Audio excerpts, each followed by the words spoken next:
नमस्कार दोस्तों। आज की वीडियो में जानेंगे कलयुग के लक्षण। दोस्तों, श्री कृष्ण जी ने भगवत गीता में कलयुग को लेकर उपदेश दिया था और कलयुग के लक्षणों के बारे में बताया था। तो दोस्तों, हिंदू धर्म ग्रंथों के अनुसार वर्तमान में कलयुग चल रहा है। इस कलयुग के देव हनुमान जी व श्री गणेश जी माने जाते हैं, जबकि दृश्य देवों में केवल सूर्य देव शामिल है। माना जाता है कि कलयुग में भगवान धर्म की स्थापना के लिए कल्कि का अवतार लेंगे। ऐसे में कलयुग के लक्षण के संबंध में एक कथा प्रचलित है, जिसके अनुसार द्वापर युग में जब पांडवों को जुए में छल से हराया जा चुका था और शर्त के अनुसार उन्हें वन में जाना था, तो उनके वन में जाने से पहले श्री कृष्ण उनसे मिलने आए। तब सहदेव ने उनसे पूछा, है कृष्ण, हमने तो आज तक कोई पाप नहीं किया, फिर हमें ये कष्ट क्यों उठाने पड़ रहे हैं? तब कृष्ण ने कहा, प्रिय सहदेव, द्वापर युग अपने अंतिम चरण पर है। ये सब जो हो रहा है वो आने वाले कलयुग का प्रभाव है। इस पर युधिष्ठिर ने आश्चर्य से पूछा, वासुदेव, कलयुग तो अभी आया भी नहीं है और उसका इतना भयंकर परिणाम? जब कलयुग प्रारंभ हो जाएगा तो क्या होगा? कृपया हमें कलयुग में काल की गति कैसी रहेगी ये बताने की कृपा करें। इस पर श्री कृष्ण ने कहा, आप सभी भाई वन में जाइए और जो कुछ भी दिखे आकर मुझे बताइए। उसी आधार पर मैं आपको कलयुग की गति बता पाऊंगा। श्री कृष्ण के ऐसा कहने पर पांचों भाई वन में अलग अलग दिशा में चल दिए। कुछ समय बाद जब सभी लौटे तो आश्चर्य से भरे हुए थे। कृष्ण ने मुस्कुराते हुए कहा, अब आप लोग एक एक करके बताइए कि आपने क्या क्या देखा। तब सभी भाइयों ने अपने आश्चर्यजनक अनुभव बताए। नंबर 1, युधिष्ठिर। युधिष्ठिर ने कहा कि हे माधव, मैंने एक दो सूंड वाले गज को देखा। इसका क्या अर्थ है? तब श्री कृष्ण ने कहा, बड़े भैया, इसका अर्थ है कि कलयुग में ऐसे लोगों का राज्य होगा जो दोनों ओर से शोषण करेंगे, बोलेंगे कुछ और करेंगे कुछ, मन में कुछ और कर्म में कुछ। ऐसे ही लोगों का राज्य होगा। इसलिए इस तरह की स्थिति आने से पहले आप राज्य कर लीजिए। नंबर 2, अर्जुन। अर्जुन ने कहा कि हे माधव, मैंने जो देखा वह तो इससे भी कहीं ज्यादा आश्चर्यजनक था। मैंने देखा कि एक पक्षी के पंखों पर वेद की ऋचाएं लिखी हुई है और वह पक्षी मुर्दे का मांस खा रहा है। इसका क्या अर्थ है?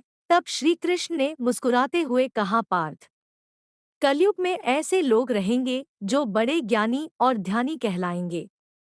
वे ज्ञान की चर्चा तो करेंगे, लेकिन उनके आचरण राक्षसी होंगे।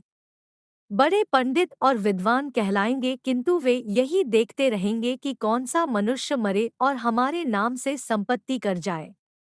संस्था के व्यक्ति विचारेंगे कि कौन सा मनुष्य मरे और संस्था हमारे नाम से हो जाए। हर जाति धर्म के प्रमुख पद पर बैठे विचार करेंगे कि कब किसका श्राद्ध हो, कौन कब किस पद से हटे और हम उस पर चढ़े। चाहे कितने भी बड़े लोग होंगे, किंतु उनकी दृष्टि तो धन और पद के ऊपर, मांस के ऊपर ही रहेगी। ऐसे लोगों की बहुतायत होगी, कोई कोई विरला ही संत पुरुष होगा। Number happy smiley Bhim. Bhim ने कहा, कृष्ण, मैंने जो देखा वो अत्यंत आश्चर्यजनक था। मैंने देखा कि गाय ने बछड़े को जन्म दिया है। जन्म के बाद वह बछड़े को इतना चाट रही है कि बछड़ा लहूलुहान हो गया। इस पर श्री कृष्ण ने कहा, मंझले भैया, इसका अर्थ ये है कि कलयुग का मनुष्य अपने पुत्र पौत्रों का आवश्यकता से अधिक लाड करेगा। उनकी अपने संतानों के प्रति ममता इतनी बढ़ जाएगी कि उनकी संतानों को अपने विकास का अवसर ही नहीं मिलेगा। मोहमाया में ही घर बर्बाद हो जाएगा। किसी का बेटा घर छोड़कर साधु बनेगा तो हजारों व्यक्ति दर्शन करेंगे, किंतु यदि अपना बेटा साधु बनता होगा तो रोएंगे कि मेरे बेटे का क्या होगा। इतनी सारी ममता होगी कि उसे मोहमाया और परिवार में ही बांधकर रखेंगे और उसका जीवन वहीं खत्म हो जाएगा। अंत में बेचारा अनाथ होकर मरेगा। नंबर 4, नकुल। नकुल ने कहा, भैया, मैंने देखा कि एक पहाड़ के ऊपर से एक बड़ी सी शिला लुढ़कती हुई आती है और कितने ही विशालकाय वृक्ष और शिलाओं से टकराकर उनको नीचे गिराते हुए आगे बढ़ जाती है। विशालकाय वृक्ष और शिलाएं भी उसे रोक न सके। अंत में एक अत्यंत छोटे पौधे का स्पर्श होते ही वह शिला स्थिर हो गई। तब श्री कृष्ण ने कहा, प्रिय नकुल, कलयुग में मानव का मन नीचे गिरेगा, उसका जीवन पतित होगा। यह पतित जीवन धन की शिलाओं से नहीं रुकेगा, न ही सत्ता के वृक्षों से रुकेगा, किंतु हरि नाम के एक छोटे से पौधे से मनुष्य जीवन का पतन होना रुक जाएगा। आता कलयुग में हरिनाम ही मोक्ष का एकमात्र मार्ग होगा। नंबर 5। सहदेव। सहदेव ने कहा, मधुसूदन, मैंने देखा कि 6-7 कुएं हैं और आसपास के कुओं में पानी है, किंतु बीच का कुआं खाली है। बीच का कुआं गहरा है, फिर भी पानी नहीं है। ऐसा कैसे हो सकता है और इसका क्या अर्थ है? इस पर श्री कृष्ण ने कहा, वत्स, कलयुग में धनाढ्य लोग लड़के लड़की के विवाह में, मकान के उत्सव में, छोटे बड़े उत्सवों में तो लाखों रुपए खर्च कर देंगे, परंतु पड़ोस में ही यदि कोई भूखा प्यासा होगा तो यह नहीं देखेंगे कि उसका पेट भरा है या नहीं। उनका अपना ही सगा भूख से मर जाएगा और वे देखते रहेंगे।